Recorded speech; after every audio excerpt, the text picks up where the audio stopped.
Hello everyone, welcome to exam study. So guys, आज की video में अपन 22 अप्रैल का करंट अफेयर डिस्कस करेंगे। साथ ही जितने भी इंपॉर्टेंट फैक्ट होंगे उनको भी अपन साथ के साथ डिस्कस करेंगे। तो उम्मीद करता हूँ गाइज आपको वीडियो पसंद आएगी। साथ ही आप हमारे टेलीग्राम चैनल को ज्वाइन भी कर सकते हो, जिसका लिंक मैं आपको डिस्क्रिप्शन बॉक्स में दे दूँगा। तो अपना आज का सबसे पहला क्वेश्चन है, राष्ट्रपति रामनाथ कोविंद के नए सचिव के रूप में किसे नियुक्त किया गया? संजय कोठारी, कपिल देव त्रिपाठी, अनंत तिवारी या इनमें से कोई नहीं? इसका सही आंसर होगा कपिल देव त्रिपाठी।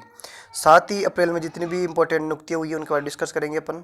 तो सबसे पहले है महानगर टेलीफोन निगम लिमिटेड यानी MTNL के CMD के रूप में किसे नियुक्त किया गया? तो इसका सही आंसर है PK पवार। और world wide fund WWF India के पर्यावरण शिक्षा कार्यक्रम का एम्बेसडर किसे नियुक्त किया गया?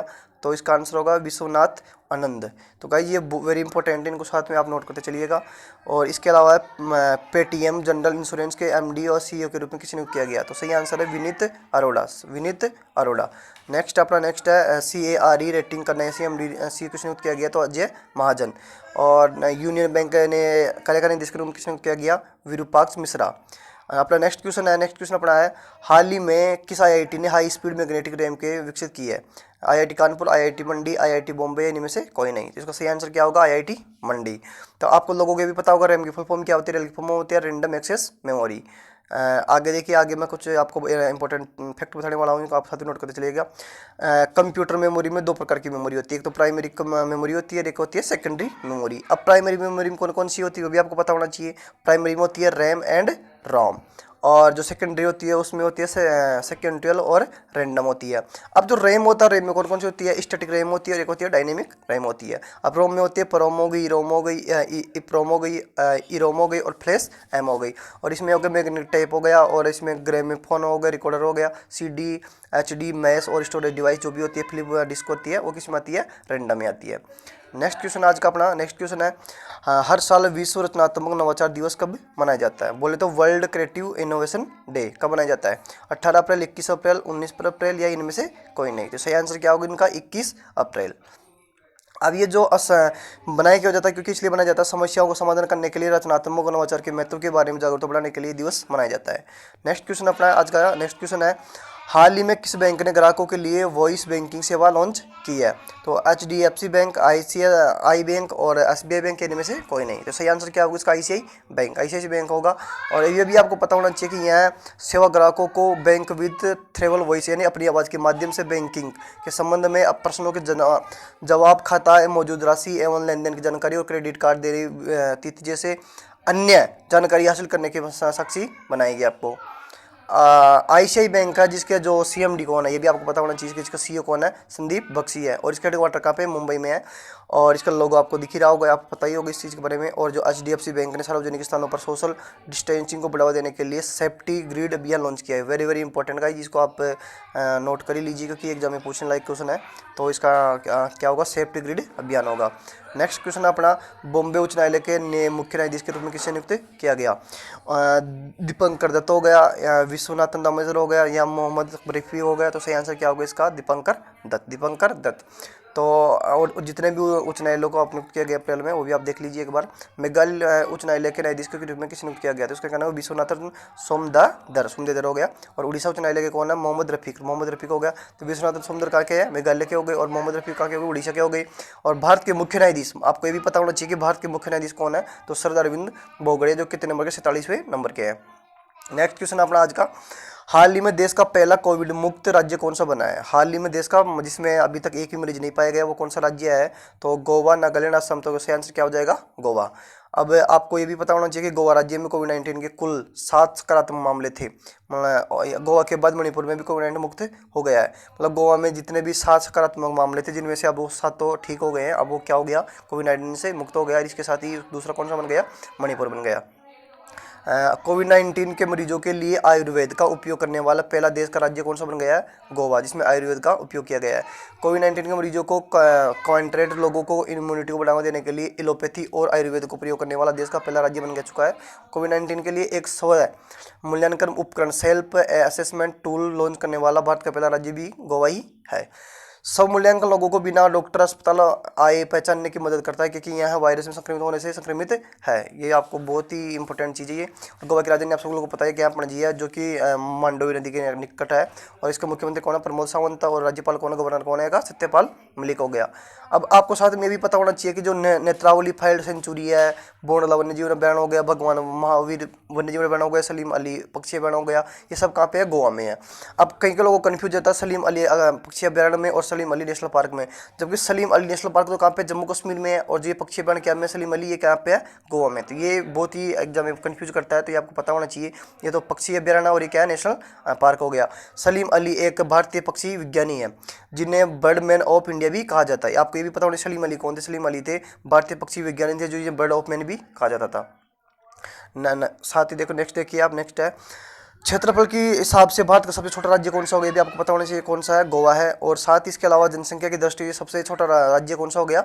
सिक्किम होगा। जबकि देखो क्षेत्रफल की दृष्टि से देखा जाए तो कौन सा हो गया? गोवा हो गया। और जनसंख्या की दृष्टि से देखा जाए तो कौन सा है? सिक्किम है। क्षेत्रफल के हिसाब से भारत का सबसे बड़ा राज्य कौन सा हो गया? राजस्थान हो गया। और क्षेत्रफल के हिसाब से सबसे बड़ा राज्य कौन सा हो गया? उत्तर प्रदेश हो गया। आपको पता ही होगा क्षेत्रफल के हिसाब से ये हो गया। और किसके हिसाब से? देखो ये जनसंख्या के हिसाब से और ये किसके हिसाब से? क्षेत्रफल के हिसाब से। सॉरी गाइस, यहाँ पे क्षेत्रफल नहीं, कौन से है? जनसंख्या के हिसाब से। जनसंख्या के हिसाब से उत्तर प्रदेश हो गया, क्षेत्रफल के हिसाब से राजस्थान हो गया।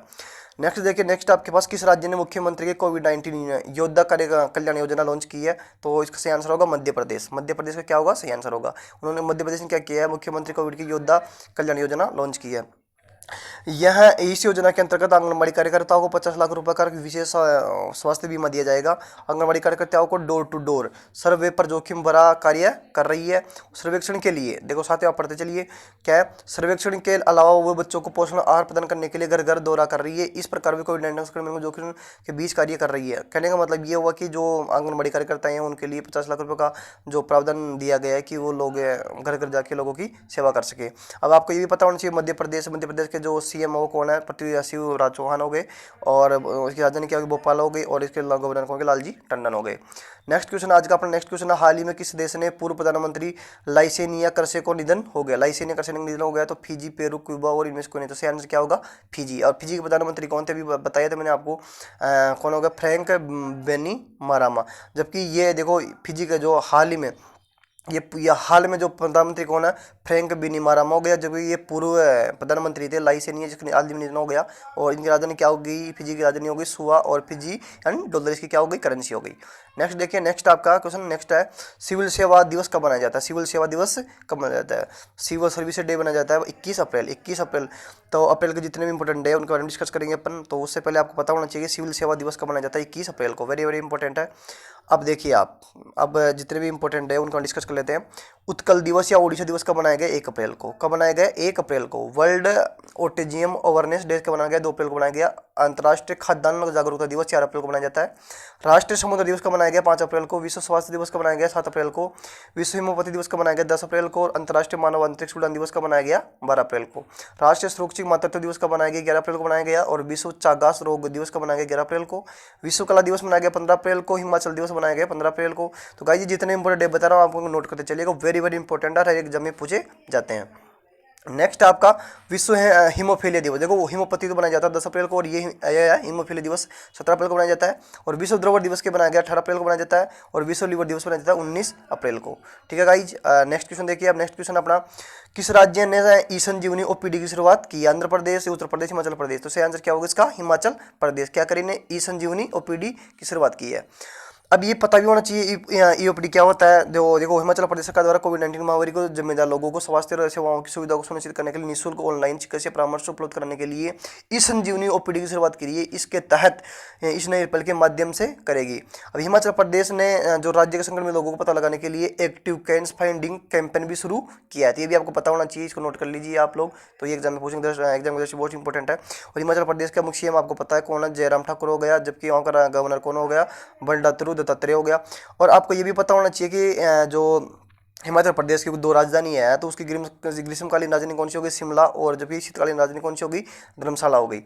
अब आपको ये भी पता होना चाहिए कि हिमाचल प्रदेश में देखो ग्रेट हिमालयन नेशनल पार्क हो गया, इंद्र किला नेशनल पार्क हो गया, खीर गंगा नेशनल पार्क हो गया, पीन वैली नेशनल पार्क हो गया और सिमराला नेशनल पार्क हो गया। वेरी वेरी इंपॉर्टेंट है, एग्जाम की दृष्टि वेरी वेरी इंपॉर्टेंट है, पूछे जाते हैं, तो आपको ये भी पता होना चाहिए। साथ ही आप लोग ये भी देखिए रोहतांग, जो रोहतांग सुरंग वो कहाँ पे है, रोहतांग सुरंग है वो अटल सुरंग के नाम से जानते हैं, जो भी हिमाचल प्रदेश में ही है। हिमाचल प्रदेश के प्रमुख दर्रे देख लो आप लोग, रोहतांग दर्रा हो गया, सिपकला दर्रा हो गया, बडला दर्रा हो गया। ये वेरी वेरी इंपॉर्टेंट है, ये इस बार सीजन में पूछे गए थे, तो आप इनको साथ में नोट करते चलिए। नेक्स्ट देखिए, और आप लोग गाइज उम्मीद करता हूँ आपको वीडियो पसंद आएगी, और साथ ही आप हमारे टेलीग्राम चैनल को ज्वाइन कर सकते हो। एग्जाम स्टडी के नाम से आप टेलीग्राम पे जाकर सर्च कर लीजिए, हमारे टेलीग्राम चैनल आपको मिल जाएगा वहाँ पे, और आप लोग वहाँ से PDF डाउनलोड कर सकते हो। साथ ही मैं आपको डिस्क्रिप्शन में भी PDF का लिंक दे दूंगा, तो आप वहाँ से डाउनलोड कर लीजिए। तो उम्मीद करता हूँ कि वीडियो पसंद आएगी, तो अपने दोस्तों का आप इसको शेयर जरूर कीजिएगा। साथ ही हमारे चैनल को सब्सक्राइब कर लीजिए। थैंक यू गाइज, आज के लिए इतना ही।